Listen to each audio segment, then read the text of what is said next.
Bonjour à tous, c'est une émission doublement exceptionnelle que nous vous proposons cette semaine puisque pour la première fois depuis les débuts de son concession, nous serons dans la capitale de la Bretagne, ici à Rennes, et c'est Planète Yam qui nous accueille. La deuxième raison, c'est que nous recevrons Éric de Seyne, le grand patron de Yamaha Europe, qui nous a fait le plaisir de venir jusque chez Planète Yam. Dans cette émission, nous vous proposerons l'essai de cette FJR 1300 AS, très appréciée des motards bretons. Et nous parlerons de sport évidemment, et en particulier de tout-terrain, avec l'ancien vainqueur du Touquet et journaliste à moto verte depuis plus de 20 ans, Yann Guédard, qui vit ici à Rennes. Et tout cela bien sûr avec nos rubriques habituelles. Suivez-moi.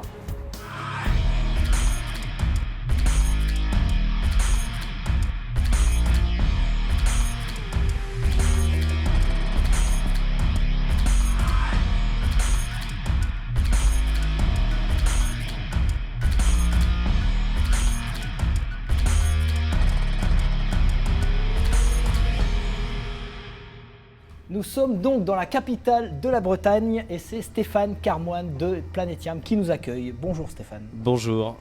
Nous sommes également avec toi Éric, comme chaque semaine. Bonjour David, bonjour messieurs. Alors la capitale de la Bretagne c'est Nantes, c'est ça? Ah non. Aïe aïe aïe. Et puis nous avons un invité exceptionnel en la personne d'Éric de Seyne qui nous a fait le plaisir de nous rejoindre. Bonjour Éric. Oui, bonjour à tous. Très heureux d'être là. Éric, tu es donc président de Yamaha Europe et tu as fait le trajet d'Amsterdam jusqu'à Rennes en quelques heures. Oui, non, ça c'est pas un exploit, mais ce qui est peut-être plus sympathique, c'est que c'est vrai que j'étais à Londres hier, je suis à Amsterdam ce matin et je suis à Milan demain. Mais cette semaine, Rennes était sûrement le plus important. Oui, puis Amsterdam, Rennes, Milan, c'est sur la route. Oui, ça tombe bien, ça tombe bien. Éric, tu m'as dit que tu as connu les débuts de Stéphane ici à Rennes. Oui, c'est vrai que Stéphane, c'est un peu une longue histoire. C'était dans une époque où j'étais donc Yamaha Motor France, j'étais en charge du réseau de distribution et on avait beaucoup travaillé à la restructuration du réseau depuis les années 95-96 et Stéphane a fait partie de ce renouvellement-là. Et tout de suite, j'ai trouvé que Stéphane, en tout cas, avait une approche qui était très moderne pour notre réseau et j'étais sûr qu'il ferait à la fois du bon travail et surtout qu'il inspirait beaucoup d'autres. Tu as toujours été ici, dans cette zone-là, Stéphane? Ah non, non, du tout. Quand j'ai racheté en fin 99, donc effectivement ma première convention était en 2000, l'entreprise était à Cesson-Sévigné. Voilà, il y avait 9 personnes qui la constituaient et aujourd'hui on est ici depuis 2009. Et on vient de tout réagencer, de tout refaire la concession en fin de cet hiver. Non, c'est une zone, en plus on a vu cette artère là qui dessert le stade du stade de Rennes. C'est l'avenue de la moto parce qu'il y a de la concurrence là. Oui, tous mes confrères, nous sommes tous réunis. Il y a juste 2 marques qui sont à l'extérieur de Rennes. Mais effectivement, l'axe de la moto se trouve sur l'axe de l'Orient. Voilà, donc on s'est tous regroupés. Stéphane, tu m'as parlé de FJR également, d'une clientèle très friande de motos routières ici en Bretagne. Oui, j'ai une clientèle assez importante sur la FJR. D'abord parce que c'est un produit que j'affectionne, qui est une moto fabuleuse au long cours. Et on a une association aussi, j'ai une association ici où je suis secrétaire, où on organise des balades une fois par mois avec nos clients. Donc on fait 300-400 km dans la journée, donc c'est une moto qui s'y prête parfaitement bien et donc c'est une moto... oui, mieux que la R1, absolument. Alors la FJR, on a essayé la version AS de cette FJR que tu as ici en démo et que tu nous as prêté, qu'on a essayé en attendant ton arrivée. On regarde ça tout de suite. Avec sa technologie basse pression pour un patch de contact avec la piste plus grand, avec un nouveau mélange multigomme dérivé de la gamme KR, le Dunlop Sport Smart TT, route ou piste, plus besoin de choisir.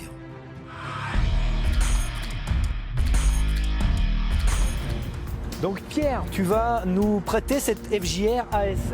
Exactement, véhicule de démonstration qu'on a au magasin depuis quelques années maintenant. On a un produit qui est complètement nouveau, qui vient d'arriver avec cette énième évolution de la boîte robotisée AS.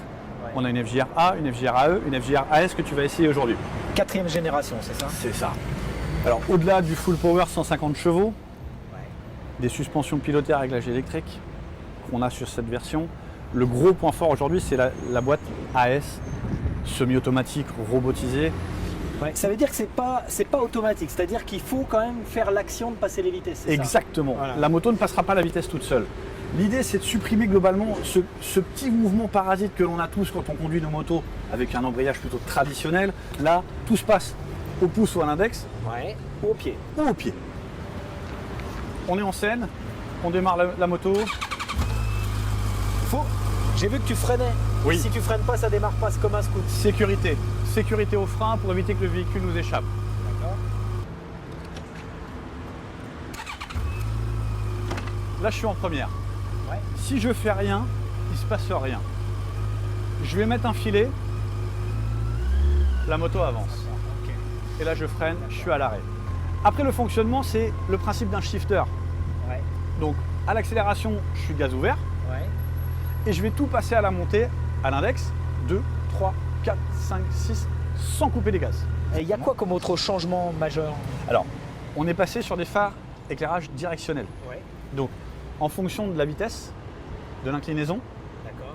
on va avoir une barrette de LED devant avec 3 graduations qui vont s'allumer en fonction de l'angle de ta moto et de la vitesse pour éclairer la ligne de rive ou la ligne Je médiane. crois que c'est que sur les versions AS d'ailleurs. AE et AS. AE et AS. Voilà. D'accord. Ça amène un confort et une sécurité supplémentaire. D'accord.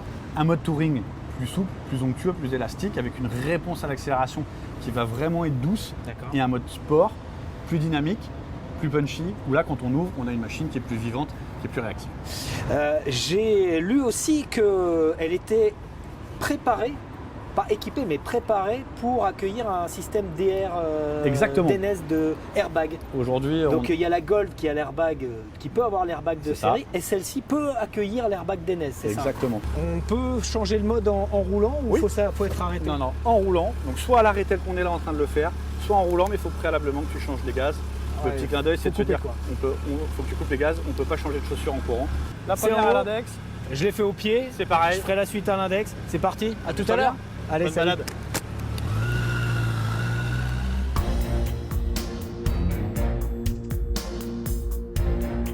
Ah écoute, je pense que j'ai mis moins de 3 virages à m'habituer. Par contre, je m'arrête en 3e des fois au feu. tu Oui, vois. et là, elle Je rétrograde toute rétrograde pas. seule. C'est elle qui le fait toute seule. Là, cette moto, j'ai essayé 2-3 trucs. J'ai essayé les modes, Oui. effectivement. Grosse différence entre le mode sport et le mode touring. quand même. Exactement. Là, on sent, c'est quoi, 148 chevaux exactement? Allez, je globalement crois 150 Ouais, pour parler 150 crûment. chevaux. On sent qu'il y a deux personnalités. Ouais, le mode sport, il est même surprenant, même en 2e, en 3e, mais ça reprend. C'est vraiment hyper très réactif. différent. Alors on s'habitue très facilement à la boîte.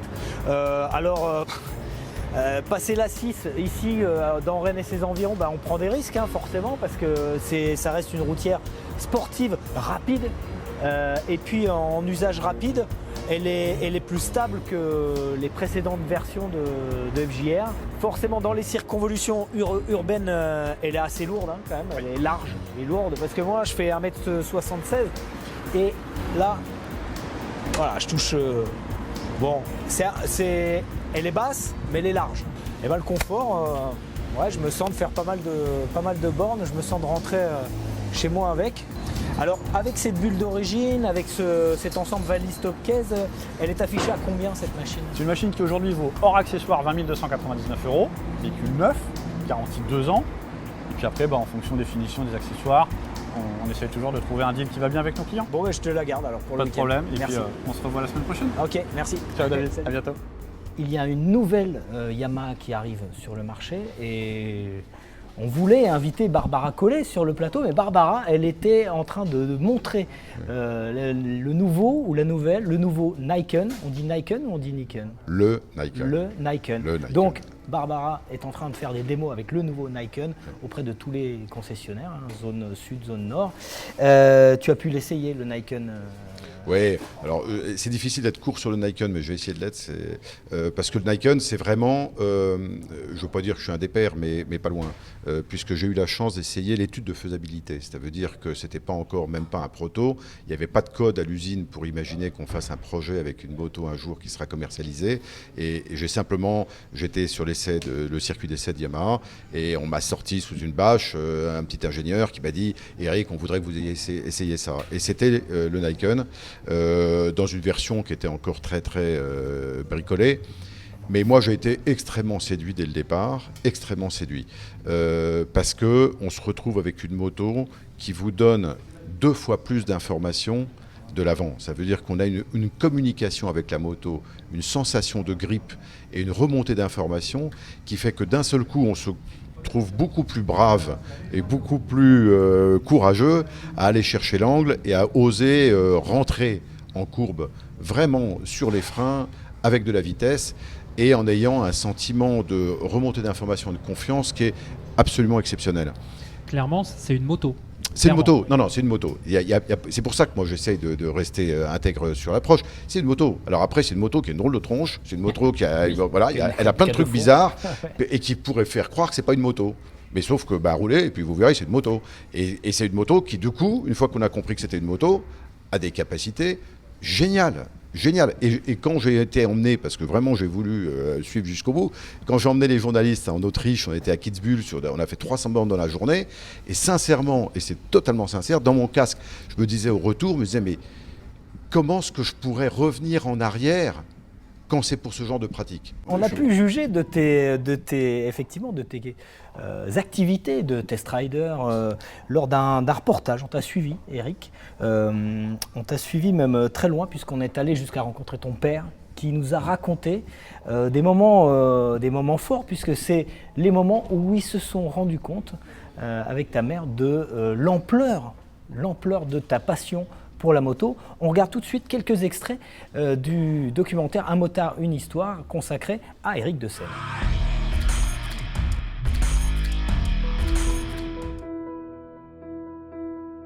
Il avait 13 ans. Nous habitions Levallois dans une maison, parce que moi je travaillais à Levallois. Et c'était une maison très sympa, on y a été très très heureux. Ma femme était membre du conseil des parents d'un collège à Levallois où Eric était. Et un jour, elle reçoit un coup de téléphone du proviseur.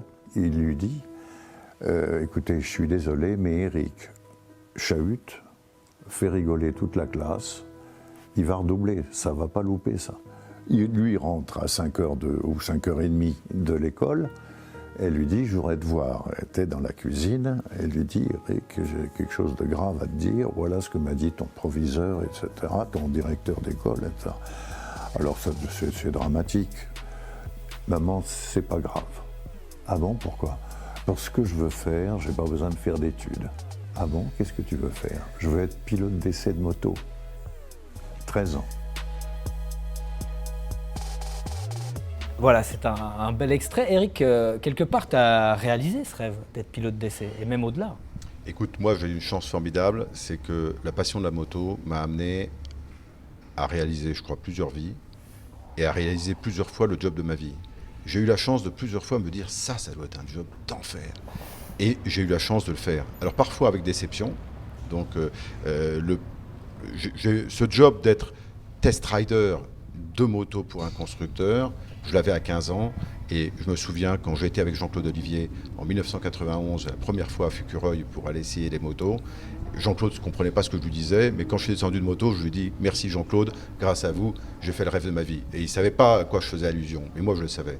Et la deuxième job que j'avais vraiment en rêve, c'était à l'époque des grandes années du tabac sponsor du sport mécanique. J'avais rencontré un jour un garçon qui s'appelait Michel Gastaldi, qui était le patron du sponsoring de la CEITA, de Gitane Formule 1 Yamaha Gauloise Blonde. Et j'avais été l'interviewer parce que j'étais jeune journaliste au CIRPA pendant mon service militaire. Et en revenant à la maison, j'avais dit avant, j'ai vu le type, il a le job de ma vie. 6 ans après, je l'ai remplacé. Et ça, lui, il ne le savait pas, il ne se souvenait pas. David, tu fais attention parce que dans pas longtemps, Eric, il est à ta j'y place. réfléchissais, je me disais, mais pourquoi pas. Bon, et donc j'ai eu la chance de le vivre. Et ça a été le pire cauchemar. Donc ça ne marche pas à tous les coups. Hein.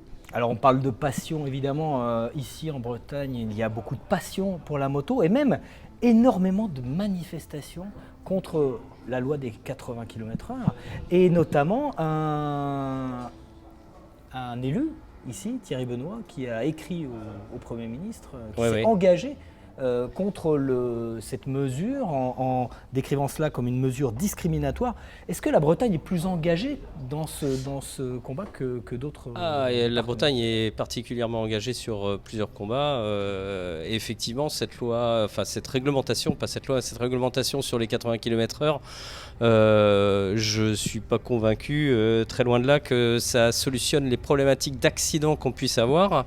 Et effectivement, les Bretons sont très engagés. Les manifestations contre les 80 km/h, mais aussi beaucoup d'engagement pour les Restos du Cœur ici. Oui. Il y a des grosses opérations de motards pour cette cause. Oui, pour cette cause. On a Port-Carreau aussi, où on a un prêtre qui vient nous bénir. On a effectivement beaucoup d'animations autour de la moto. La moto est quand même un élément aujourd'hui en Bretagne référent. D'accord, alors on va passer aux petites brèves, d'abord qui concernent Yamaha avec une Tracer 700 moto officielle de la Vuelta, donc 22 motos préparées par Yamaha Motor España pour suivre cette course. Donc en France c'est d'autres marques, mais c'est un engagement, comment ça se passe? En fait, la Tracer 700 est opportuniste sur ce coup-là parce que ce que l'on a fait, et ça va prendre de l'ampleur l'année prochaine, c'est que pour nous la Nikon c'est vraiment la moto des Alpes, c'est la moto de la montagne.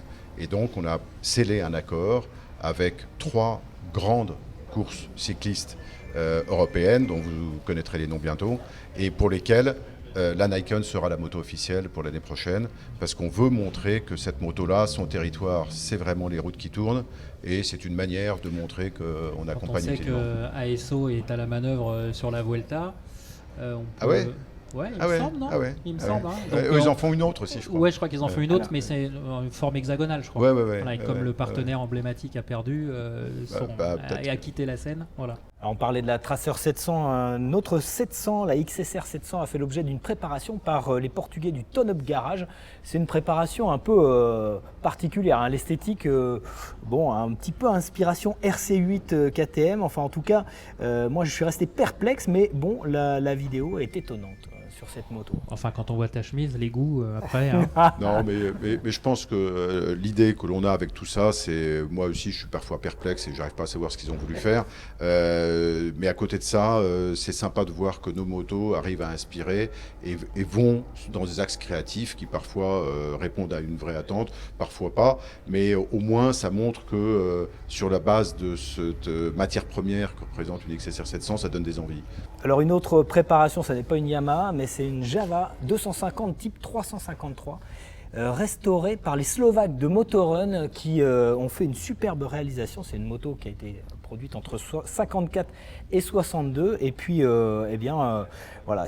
ces ateliers de restauration, c'est vraiment quelque chose. Vous aviez préparé une SR Red Flag, je crois. Oui, absolument, qui est partie dans le sud de la France, mais on avait fait une préparation sur cette moto qui était magnifique. Rouge pailleté, elle était absolument sublime.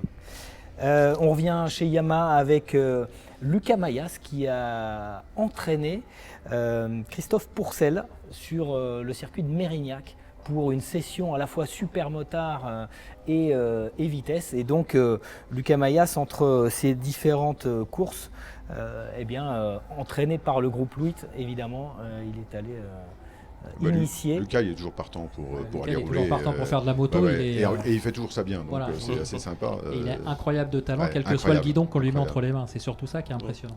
On va maintenant passer au top et au flop.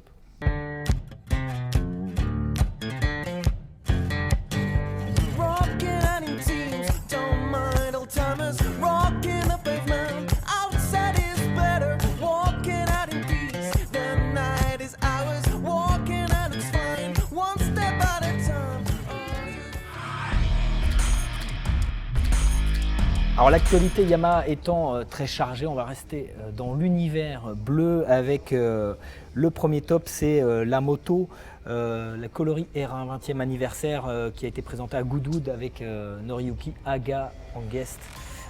Noriyuki Haga, tu connais bien Eric, tu as une de ces motos? Oui, évidemment, ouais, j'ai une de ces motos et c'est vrai que j'ai eu la chance moi de faire le rodage de Haga puisque le premier jour c'est moi qui montais avec la R1 98 et avec Josh Brooks on a fait les montées. Je dois dire que Goodwood c'est vraiment, si vous n'y êtes jamais allé, il faut y aller un jour. Il y a l'île Le Man, mais Goodwood ça mérite aussi. Formidable. Stéphane, cette R1, t'en as commandé 20e anniversaire? Elles sont pas encore, elles sont pas encore commandables, mais j'espère bien en avoir une absolument. Elle est magnifique. Alors une autre moto sur une base de 700, c'est une moto très étonnante qui participe au Sultans of Sprint. C'est la Workhorse, Yamaha Workhorse, avec un logo qui imite le fameux Gauloise de l'époque, mais c'est marqué Workhorse, ça fait un peu rêver les puristes. Et eh bien ça a pris dans cette nouvelle catégorie Factory, initiée par le Sultans of Sprint, c'est-à-dire réservé aux constructeurs. Donc c'est plutôt pas mal, ça prend ces courses de sprint quand même, ces drag race. On sait que les triplettes de Bonneville ont battu plusieurs records cette année à Bonneville, et c'est vraiment quelque chose qui revient. Je ne sais pas si... Oui, si ça revient, puisqu'on s'aperçoit qu'il y a pas mal de manifestations et d'épreuves qui essaient d'organiser ce genre de démos. Je crois que ça permet de montrer qu'il y a la recherche d'une performance avec une prise de risque minimum, parce que malgré tout, il y a peu de risques pour le public, pour le pilote, et c'est relativement simple à organiser. Donc je pense qu'il y a cette espèce de folklore, ça permet d'avoir du départ, du folklore, du classement, et c'est bien, ça met un petit peu d'épices dans des événements qui auparavant étaient soit statiques, soit que démonstrations. Ouais, c'est dans la mouvance du Wheels and and Wave. Wave. C'est jamais facile à prononcer ces choses-là. Alors on passe au flop avec eh bien un énième reportage de envoyé spécial sur M6 qui s'est un peu attardé sur les travers des bikers lors de la Health Week. Et eh bien M6 est un peu coutumier du fait. Et puis ça nous fait penser à Quotidien, le fameux magazine télé qui était venu au Bol d'Or. Et bon, ce qu'on avait vu du Bol d'Or, c'était vraiment des extraits qui ne représentent pas vraiment la moto. Alors évidemment, pour Quotidien, nous, c'est gros flop. Quotidien, on peut l'accepter parce qu'on connaît le côté humoristique et on sait très bien qu'ils vont aller chercher justement le gros sabot et la caricature du motard. Ça, on peut s'y attendre avec Quotidien, et dans l'esprit, on le comprend. Après, dans des magazines soi-disant d'information destinés au grand public qui sont censés représenter la société à un instant T, là c'est du parti pris moi, ce que je méchant. voudrais dire, c'est que c'est un vrai flop. C'est un vrai flop, parce qu'il y en a ras-le-bol de tout le temps systématiquement montrer la moto à travers des travers qui sont des comportements à la marge, qui représentent absolument pas le motard moyen, et qui font que lorsqu'on a des combats comme les 80 km/h sur la sécurité routière, parce que moi je suis vent debout contre le 80, il m'agace. Je comprends évidemment qu'on veut moins de morts, mais on sait qu'il y a 3 facteurs fondamentaux. Il y a l'éducation, la formation, il y a la qualité des infrastructures, et il y a la qualité de la sécurité passive. La sécurité passive sur une moto, c'est l'équipement. On a fait beaucoup d'actions pour essayer de promouvoir et d'aider les clients à mieux s'équiper, et les efforts ont été réalisés, puisqu'aujourd'hui, on voit bien qu'autour de nous, les pratiquants sont bien mieux équipés. Au niveau des infrastructures, c'est un scandale. C'est un scandale qu'on puisse encore se tuer contre des poteaux. On a en Angleterre, on a en Écosse des expérimentations qui ont été faites où vous avez des poteaux autocassants maintenant. Ça existe. Il n'y a aucune nomenclature claire pour aider les collectivités locales à prendre en charge leur responsabilité de l'infrastructure routière. Il y a vraiment des choses à améliorer là-dessus. L'autre fois, on a touché le fond, si je peux me permettre, avec Stéphane Barbe, qui a expliqué que c'était volontaire de laisser les routes se dégrader parce que les gens roulaient moins vite pour la... Emmanuel, pardon. Pour la sécurité, je veux dire, c'est n'importe quoi. Sincèrement, moi je connais bien Emmanuel Barbe et c'est quelqu'un de sérieux, d'intelligent, mais quand il dit ça, à un moment, il est malheureusement obligé de trouver un argument c'est pareil, sur la justification des 80 km/h, il a été souvent mauvais, on va dire. Oui, mais je ne sais pas si c'est mauvais, mais on va dire qu'il était sûrement politiquement correct pour lui, et qu'à ce moment-là, on peut devenir mauvais quand on est trop politique. Donc ça, c'est ça qui est dommage. Mais en tout état de cause, il y en a qui démissionnent. Oui, il y en a qui démissionnent. Mais je trouve qu'en tout état de cause, oui, mais lui, il est le préfet, et c'est son métier, donc c'est pas pareil. Mais en tout état de cause, on se retrouve aujourd'hui avec un discours qui est complètement passéiste sur l'amélioration de la sécurité routière. Et il y a un troisième combat que je trouve c'est pas normal qu'il ne ressorte pas en France. On a 2 fois plus de tués en France sur les routes avec une cause qui est l'alcoolémie par rapport à l'Angleterre, par exemple, et dans la moto particulièrement. Et c'est jamais le motard qui est alcoolisé, mais c'est évidemment celui qui ne l'a pas vu. Et ça, si on arrivait à réduire l'alcoolémie, en Angleterre, on est à 16% d'accidents mortels où l'alcool est en cause. En France, on est encore à 34-35%. Et donc, c'est 16%. C'est 16%. Et que vont faire les 80 km/h là-dessus? C'est encore de la fumée. Donc je trouve que c'est dommage. C'est dommage qu'on soit encore sur ces discours très passéistes. Alors, merci pour ce mouvement d'humeur. On était dans le flop. Voilà. On est dans le flop. on va rester- Moi, je plonge dans le flop. On accueillera Yann Guédard, un Rennais, un fameux Rennais, à qui, Stéphane, tu vas laisser la place. En tout cas, on te remercie de nous avoir accueillis Je vous en prie, c'est avec grand dans plaisir. ta concession. Puis on va continuer Tout à fait. l'émission avec Yann Guédard. Maintenant, on va passer au Technoshop de Valentin. Salut à tous, au menu de ce Technoshop, un GPS pour moto d'un genre nouveau, le Beeline. Conçu par deux Anglais férus de technologie et de mobilité, ce GPS se distingue des autres par sa simplicité et son côté ultra compact. Disponible en version classique noire ou alu taille et masse pour coller au style des motos rétro et néo-rétro, il s'installe très facilement sur tout type de guidon ou même sur la branche d'un rétroviseur grâce à sa solution de fixation pratique et bien pensée. Une fois connecté à votre smartphone, il vous suffit de rentrer votre destination dans l'application, comme n'importe quel GPS, sauf que c'est là que le Beeline va se distinguer. En effet, il vous propose de choisir entre deux modes de navigation. Le mode classique, qui consiste à suivre les indications qui nous disent où et quand tourner, et puis le mode compas, qui va par contre simplement pointer la destination vers laquelle vous devez vous rendre. Donc ça, c'est vraiment une nouvelle façon de voyager, tout simplement une nouvelle façon de se diriger, et ça peut être pas mal justement pour se faire sa propre petite balade. L'application permet bien évidemment d'enregistrer ses parcours pour pouvoir les partager avec ses amis ou importer ceux d'autres utilisateurs. Pour ce qui est de l'autonomie, les fabricants annoncent tout simplement 30 heures, donc ce qui est assez énorme, c'est quasiment 5 fois plus que la plupart des GPS actuels. Lancé sur Kickstarter, le GPS Beeline a déjà largement dépassé son objectif de financement et sera donc disponible dès février 2019. Les précommandes sont toujours possibles directement sur leur site beeline.co au prix de 109 € en version noire et 169 € en version alu.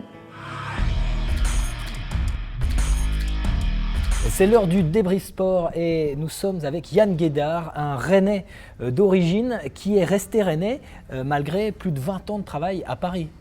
Oui, tout à fait. Je travaille aux éditions La Rivière, donc pour le magazine Moto Verte. En l'occurrence, un magazine spécialisé tout terrain, quoi. Ce qui est surprenant quand on connaît la carrière de Yann. Il aurait pu travailler pour autre chose, mais non, finalement, t'es resté dans l'univers du cross et du tout-terrain. C'est bizarre. Oui, c'est bizarre, mais bon, c'est un autre domaine et voilà, ça s'est présenté. C'était quelque chose que je ne pouvais pas refuser à l'époque et voilà quoi. Donc dans ma passion principalement et pouvoir rester en plus à Rennes, ça c'est. Donc plus de 20 ans dans la presse moto tout-terrain chez Moto Verte et avant ça, tu as fait 10 ans, même un peu plus de carrière de pilote avec notamment une victoire au Touquet. C'était en quelle année? Voilà, 92, c'était en 92, ouais, 92. Ouais. Plusieurs fois champion de France de motocross. Fois, 2 fois en 92, supercross et motocross, une fois en 91, et voilà quoi. Et le métier d'essayeur, Eric nous parlait tout à l'heure d'un rêve qui se réalise. Pour toi, être essayeur moto ou être pilote, c'est deux rêves ou c'est vraiment différent? Dire que ce n'était pas un rêve, j'y songeais quand j'étais pilote. Je voyais les magazines comme tout le monde, on regardait, il n'y avait pas internet, tout ça, on regardait les magazines et on se dit ça doit être quelque chose qui doit vraiment être intéressant à faire. Puis j'ai écouté Eric tout à l'heure qui parlait de cette passion, de cette envie d'être essayeur. Moi, c'était une opportunité. Et j'ai saisi et franchement, je ne regrette pas parce que c'est quelque chose de vraiment intéressant. Donc j'essaye les nouveautés. Tu nous as amené des magazines, les magazines de la presse tout-terrain des éditions La Rivière, c'est ça? Voilà, Moto tout à fait. Ouais, donc Moto Verte qui est exclusivement tout-terrain, mais ça traite l'enduro, le trial, le rallye. Voilà, toutes les disciplines concernant le tout-terrain et MX Magazine, c'est vraiment ciblé sur le motocross. D'accord. Voilà. Alors, les éditions La Rivière ont aussi un pôle événementiel et ce pôle événementiel organisait le Bol d'Or qui vient d'avoir lieu sur le circuit Paul Ricard. Et ce Bol d'Or, notre envoyé spécial de Grand Prix, exceptionnellement, Michel Turcot, eh bien, il était au Bol d'Or et il nous fait un petit résumé de cette course.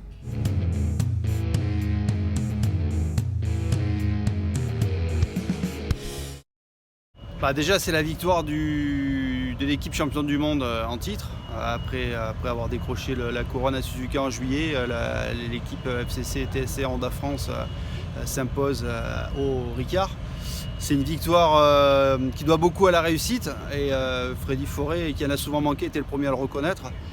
Malgré des petits problèmes sur la première partie de la course, ils ont eu des problèmes électriques, ils ont passé un quart d'heure au stand, 14 minutes perdues exactement, 8 tours. Des gringolent à la 18e place et à partir de là, ils vont passer au travers des embûches, ce qui ne sera pas le cas de leurs adversaires. Notamment, Freddy l'a souligné, hein, quand Canepa est tombé, a mis de l'huile partout, il y a eu 5 chutes, lui il est passé sur l'huile, il s'est mis à l'équerre, mais il est resté sur ses roues. Gros coup de bol. Et donc ça, c'était avant les petits problèmes techniques. Donc il y aura ce petit souci électrique et à partir de là, plus de soucis. Et à la fin de course, un heureux safety car qui rentre en piste, qui leur permet d'éviter un passage par les stands. Et bon, ils pensaient mettre 2 litres d'essence, donc pas s'arrêter très longtemps. Mais enfin, ça aurait permis à la Yamaha du Yard, qui était bien revenue elle aussi après sa chute, de jouer la victoire. Donc voilà, un joli bol d'or et bien mérité pour une équipe fort sympathique. Donc Yamaha, il n'y a plus le GMT, mais il y a le Yard qui a pris un peu de l'étoffe, hein, puisqu'ils aident pas mal d'équipes. Manzi Keynes a mis la main notamment sur le Penn 13 qui a récupéré une R1 et 2 motos sur le podium, dont la Yam du Yard qui était en 19e position en début de course après la chute de Canepa, et donc Carter moteur a changé, pardon. Des motos qui seront là malgré tout. On retrouve quand même les petits défauts du Yard, hein, des erreurs qui à chaque fois ont du mal à permettre à cette équipe de jouer la victoire. Donc ils sont sur le podium, la saison ne fait que commencer, même s'il va y avoir un long break cet hiver. Donc pour aller inquiéter la Honda qui semble être devenue vraiment une machine hyper régulière avec une équipe hyper rodée, je pense que nos amis autrichiens, ils vont devoir se cracher dans les mains et surtout ne plus faire d'erreur. Merci Michel pour ce résumé du bol d'or. Alors on est ici dans une concession qui soutient un team qui était au bol d'or, c'est Slider Endurance. C'est une concession impliquée dans le sport puisqu'elle a accueilli Johan Zarco, notamment chez Maxxis juste à côté.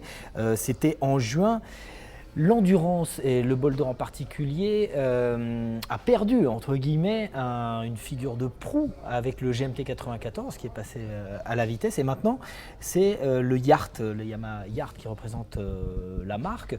Est-ce que c'était un choix délibéré ou c'était pour respecter la volonté de Christophe Guyot? Non, c'est pas ça. C'est vrai qu'on a vécu de formidables années avec le duo que représentaient le Yard et le GMT 94 en endurance, et chacun avait une approche de la compétition qui était différente. Le Yard a toujours été dans une version de moto qui se voulait une moto de superbike adaptée à l'endurance, alors que Christophe Guyot et le GMT 94 ont toujours respecté l'endurance pour ce qu'elle était, et en ayant toujours vocation à avoir une moto qui termine les courses, qui aille au bout et qui marque des points et qui vise le championnat. Donc en fait, cette complémentarité de team, les deux étaient des teams officiels Yamaha, et moi j'ai toujours laissé l'un et l'autre gérer leur approche sportive de la course comme ils l'entendaient, parce qu'il y avait cette complémentarité. Aujourd'hui, ça faisait 2-3 ans que Christophe me parlait de son appétit à vouloir retourner vers la vitesse. Je l'ai retenu 1 an, mais pas 2. Bon, et maintenant, il vogue de ses propres ailes en super sport, en espérant qu'un jour, il puisse aller même en superbike, pourquoi pas. Et c'est très bien comme ça. Au niveau de l'endurance, ce que j'ai souhaité, c'est vraiment faire en sorte que ce que nous investissions auprès de Christophe puisse profiter à plus de teams. Alors on parlait des teams officiels et des teams privés en endurance. Yann, est-ce qu'il y a autant de différences en tout terrain entre une moto privée et une moto officielle au niveau des réglages, de l'électronique notamment? Je pense pas, non. Oui, non, il n'y a pas. On a eu l'occasion en fin de saison de pouvoir essayer des motos officielles, des motos d'usine, hein, que ce soit les KTM ou même des Yamaha, ça nous arrive aussi. Ouais, vous avez l'accès facile à ces motos d'usine? C'était plus facile avant. C'était plus facile avant, parce que on pouvait même se permettre en pleine saison de pouvoir essayer une moto éventuellement, ce qui n'est plus le cas du tout. Donc chaque constructeur, après, si ce genre d'essai se fait, c'est le constructeur qui organise. Enfin, voilà, et la différence, elle n'est pas... Par rapport à une compé client, non, faut pas, je pense pas qu'il y ait... J'aimerais bien essayer une hyper sportive d'usine. Oui, d'usine, ouais, parce qu'il y a quand même des différences. Mais la différence, je pense pas qu'elle est aussi... Non, c'est pas aussi important, c'est clair. Je pense qu'on peut dire 2 choses par rapport à ce que dit Yann. La première, c'est que non, il n'y a pas tant de différence que ça. Non. Et on l'a bien vu avec Arnaud Tonus l'an passé, qui a pris les YZF, sortie de caisse absolument, qui était origine, il a juste mis ses 6 suspensions et il remporte la première manche du Grand Prix de Suisse avec une moto sortie de caisse. Donc ça montre bien que l'écart il est faible. Deuxièmement, il n'y a pas une moto factory sur une saison. que ça soit Romain, que ça soit Jérémy, Ouais. ils font évoluer leur moto sur la saison. Un coup ça va devant, un coup ça va en arrière, un coup je veux plus de puissance, un coup j'en veux un peu moins, un coup. Donc en fait finalement on tâtonne pour essayer de faire une moto qui ait un caractère d'exploitation qui corresponde le mieux au pilotage du pilote, mais sur les composants qui est finalement une moto très proche de l'origine. J'ai une petite question aussi sur le parallèle vitesse tout-terrain. En vitesse, il y a un extraterrestre, il s'appelle Marc Marquez. C'est manifeste. Est-ce qu'en tout-terrain, il y en a un qui est son équivalent? Qui est en train de se dessiner, on va dire, Oui. c'est Jeffrey Herlings, pilote hollandais, Clairement. sur une KTM, et qui effectivement, ça casse un peu tous les codes. Là, il est Il est l'équivalent. Pour moi, c'est l'équivalent de Marquez au tout-terrain, parce que quand on le voit rouler tous les week-ends, j'ai la chance de le suivre par l'intermédiaire des commentaires que je fais pour Motorsport TV. Il est dans la dynamique de Marquez. Marquez, il ose tout. On l'a vu encore à Silverstone avant l'annulation, où dans un virage, il reste pendant 15 mètres sur le genou, le coude pour essayer de se redresser. Erling, c'est pareil, il est à fond du baisser de grille au drapeau à Mais damier. alors, Alors qu'est-ce qu'il qui fait la fait différence je dirais même que Herlings, c'est encore plus flagrant que Marquez presque. Ah ouais, de ma part, pourquoi c'est- alors? Pourquoi apparemment Qu'est-ce qui fait la différence Cette différence, c'est un pilote en pleine confiance, et c'est un pilote qui s'entraîne très dur apparemment, d'après ce que j'ai pu, par rapport à mes confrères hollandais avec qui j'ai pu discuter, et qui s'entraîne énormément, qui est focalisé là-dessus. Et la différence, Romain a fait une année fantastique 2015. Romain Fèvre, ouais, qui Ouais, a été voilà, champion qui a été du monde, champion du monde. MXGP, Et ouais. j'ai discuté justement avec Romain, je dis mais comment ça se fait-il qu'il arrive à quand même Ouais. il est plus vite, il n'arrive pas à l'expliquer vraiment, il dit il y a quelque chose. Mais même quand il a envie de doubler Keroli, il Ah non, mais n'y a il a- pas trop de Il difficultés. était malade ce week-end, apparemment il était malade et il gagne, il a que 5 secondes sur Team Gauger ce week-end. sur Non, le mais manche, il est impressionnant. Il y a Il quelque faut, chose faut qui- pas oublier qu'il a plus de 50 points d'avance maintenant. Ouais. Donc il sera titré à Seine chez lui. Il faut pas oublier qu'en plein milieu de la saison, il s'est cassé la clavicule. Il a manqué un Grand Prix, il avait 50 points d'avance. Donc ça a permis à Keroli de revenir à 8 points. Et il finit la saison à 2 Grands Prix de la fin. Il a de nouveau ses... Non, mais ce qui est incroyable, c'est Voilà. que tant Marquez que Herling, je pense qu'il y a une chose qui les rejoint, c'est que ce sont des pilotes qui ne cherchent pas à gérer un championnat. Ce pas des épiciers. Ils sont là pour gagner, ils ont une confiance en eux qui est totale, et ils partent du principe qu'ils gagnent, et c'est comme ça que ça doit se faire. Et donc tu t'aperçois qu'à un moment, ils se lâchent vraiment, et ils exploitent leur talent de la première seconde jusqu'à la dernière. Par contre, moi j'ai une question, Eric, un peu... On a vu passer une interview de Lynn Jarvis qui disait Marquez, pas possible chez Yamaha. Derrière toi, il y a le portrait de Valentino Rossi. Est-ce que ça, c'est quelque chose que tu cautionnes, ou ça sera vraiment irréalisable d'avoir un Marc Marquez chez Yamaha? D'abord, je pense qu'il répondait sur Marquez, Marc ou le frère. Ouais. Non. Alex. Ou Alex. Sincèrement, je ne pourrais pas m'exprimer au nom du Yamaha Racing. Lynn Jarvis le fait, et il gère en fonction du team qu'il a à gérer. Sportivement, je pense que d'abord, il ne faut jamais dire jamais. Et deuxièmement, c'est vrai qu'aujourd'hui, on a la chance d'avoir un duo avec Valentino Rossi et même un Vignales qui est beaucoup critiqué parfois, etc. Mais qui l'un et l'autre ont démontré que c'était des talents et des pilotes de très haut niveau. À nous de faire en sorte, et je pense que c'est ce que voulait dire Lynn Jarvis, aujourd'hui, à nous de faire en sorte que l'alchimie moto, team, préparation et pilote refasse un ensemble gagnant. Et donc, l'idée, c'est pas d'aller chercher encore un autre nom, fut-il Marc Marquez. Je pense que c'était plutôt ça le message qu'il voulait faire passer. Merci messieurs, merci. Yann, vous restez avec nous, on passe au débat. Et maintenant, le débat qui nous concerne tous. Qui vous est proposé par Yamaha. Peut-on vivre de la passion moto? Donc, on a eu une introduction en début d'émission avec une passion moto qui s'est déclarée très tôt chez toi, Eric. Comment on concilie vie personnelle et vie professionnelle quand on est aussi passionné? On concilie pas. On concilie pas. On a une vie. Je crois que la passion, c'est un moteur de vie formidable. Parce qu'on ne peut pas être passionné si on n'est pas curieux, si on n'est pas attentif aux autres, et si on ne recherche pas en permanence à se documenter, à avoir une information utile et à se nourrir. Une passion, ça se nourrit. Donc déjà, quand on a ces qualités-là intrinsèquement, en général, professionnellement, ça peut donner quelque chose de pas mal. La deuxième chose, c'est que quand on a une passion et qu'on a la chance de rechercher à ce que son métier soit en accord avec sa passion, ce qui a toujours été mon cas, il faut être prêt à faire des sacrifices. Il faut être prêt à savoir que la priorité n'est pas le statut, n'est pas le titre, n'est pas l'argent, n'est pas... Donc tous ces codes-là qui sont, pour moi, assez... je ne veux pas être péjoratif, mais ne sont pas des bons critères. On ne peut pas décider de sa vie pour un salaire, fût-ce être au SMIC et avoir 50 € de plus par mois. Il faut quand même respecter sa vie pour ce qu'elle est. Il faut lui donner du sens. Et quand on a la chance d'avoir une passion, et que cette passion, on la met au service de son métier, parce que beaucoup de gens croient que leur métier doit leur servir leur passion. Ça, c'est une grave erreur. Mais quand la passion nourrit le métier, et que grâce à ta passion, tu as une culture générale, tu as une expérience, tu as une expertise de tes produits, tu te mets facilement à la place de tes clients, de tes distributeurs, des gens qui vont travailler autour de toi, là, ça devient un moteur d'accélération formidable. Et deuxièmement, tu entretiens ta propre différence. Ça veut dire que ta passion te permet d'avoir un atout professionnel crédible et qui fait que du coup tu la travailles et tu deviens meilleur. Normalement, tu deviens meilleur. Alors, on avait rencontré au festival Wheels and Waves, j'ai pu rencontrer une famille qui vit pleinement sa passion du skate, du surf et de la moto. C'est les Cycle Zombies.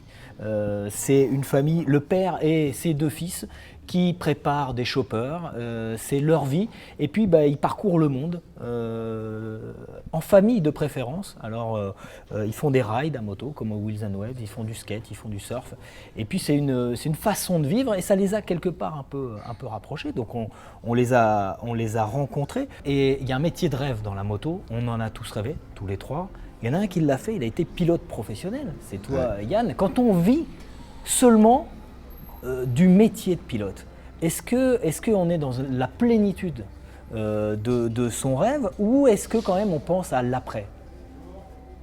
Non, on pense pas à l'après. J'y ai pensé au moment des blessures, je me suis pas mal blessé les dernières années, donc là tu cogites un peu là-dessus. Mais quand tu es dedans, disons que tu es dedans, tu es focalisé là-dessus. L'après, c'est secondaire. Et tu le sais que tu vis un rêve où le boulot, les blessures, les contraintes, la pression prend le dessus? Ah non, j'étais conscient que je vivais quelque chose d'exceptionnel, quoi. Enfin, maintenant tu parles de pilote professionnel. J'ai fait ça à une époque où c'était quand même assez encore amateur, quoi, on va dire. On commençait à professionnaliser le motocross. Comme un professionnel? Si, parce que je gagnais ma vie avec ça, mais c'était un grand mot. Hein. Je suis quelqu'un peut-être modeste, enfin je sais pas, mais même par rapport au côté professionnel où le sport a évolué depuis quelques années, le sport a bien évolué, donc motocross, et c'est vrai qu'on allait sur les grands prix, c'est pas la même chose que maintenant, je veux dire. C'était plus, on était sélectionnés, on était sur la liste de la FFM, tu pouvais y aller, tu avais 8 pilotes qui étaient sélectionnés pour aller tu étais sur la grading list, tu pouvais y aller, hop. Tu te qualifiais, tu gagnais un peu d'argent, ça te payait tes frais, enfin tu vois, tout ça. Mais tu avais cette conscience de vivre le rêve de nombreuses personnes? Oui, ouais, quand même, ouais. Ça te tenait? Ouais. Tu le vois par rapport au travers des spectateurs ou des fans qui pouvaient venir, quoi, de toute façon. Il y a une notion aussi à travers les propos de Yann, certainement, c'est que à l'époque, c'est ce qu'il vient de dire, ça payait tes frais, tu vivais, mais c'était pas je vais faire pilote parce que je veux devenir riche. Dans la moto, c'est un marché qui est... Il y a de l'argent dans la moto, mais ça reste limité. Oui, par rapport à d'autres domaines. J'espère que ce rêve-là de vouloir être pilote professionnel pour être milliardaire, il n'y en a pas beaucoup qui l'ont, parce qu'ils vont être déçus. Mais par exemple, pour faire un parallèle, aujourd'hui, tu entends les gamins dans la rue jouer au foot. Ouais. C'est je vais jouer au foot et je vais être blindé. Tu vois ce que je veux dire? C'est une approche totalement différente. Mais heureusement, on n'est pas le football. Et heureusement, pour côtoyer beaucoup de pilotes à tous les niveaux, je trouve que ils sont pas assez payés. La lumière dans les yeux et cette émotion et cette envie, elle reste encore extrêmement sincère, franche, authentique. Et c'est vraiment ce plaisir de pilotage, ce plaisir de performance qu'on recherche. Et c'est pas pour autant qu'il faut faire en sorte que les gens soient dans la misère pour pouvoir le réaliser. Il faut faire attention. Mais c'est vrai qu'on est un milieu où il n'y a pas beaucoup de profit, il n'y a pas beaucoup d'argent. Je peux vous donner un exemple, tout le monde peut aller le voir. Un constructeur automobile aujourd'hui investit entre 8 et 12% de son chiffre d'affaires en publicité ou en action marketing. Dans la moto, il n'y a pas un constructeur, il y a peut-être, mais ils ne le disent pas fort, mais nous on dépense 2%. Donc et pourquoi? Parce qu'on n'a pas les marges. Parce qu'on a des clients, la valeur du produit est ce qu'elle est. On fait des petites séries, on ne fait pas des millions de véhicules. Et le coût de développement est répercuté au niveau du prix du tarif, fait que la chaîne de valeur, elle est quand même étroite, elle est limitée. Et voilà, donc il ne faut pas chercher à être milliardaire. Mais on peut se faire très plaisir, on peut donner du sens à sa vie et on peut vivre une vie formidable grâce à la moto. Eh ben on va rester sur ces paroles. Merci Eric, merci de nous avoir rejoints pour cette émission. Merci Yann Guédard de nous avoir rejoints également. Et puis nous Eric, on se retrouve la semaine prochaine. Avec plaisir. Une nouvelle émission sans concession. Rendez-vous donc mercredi prochain. En attendant, n'oubliez pas de liker, de partager et surtout de vous abonner à notre chaîne. Merci à tous. Salut, à la semaine prochaine.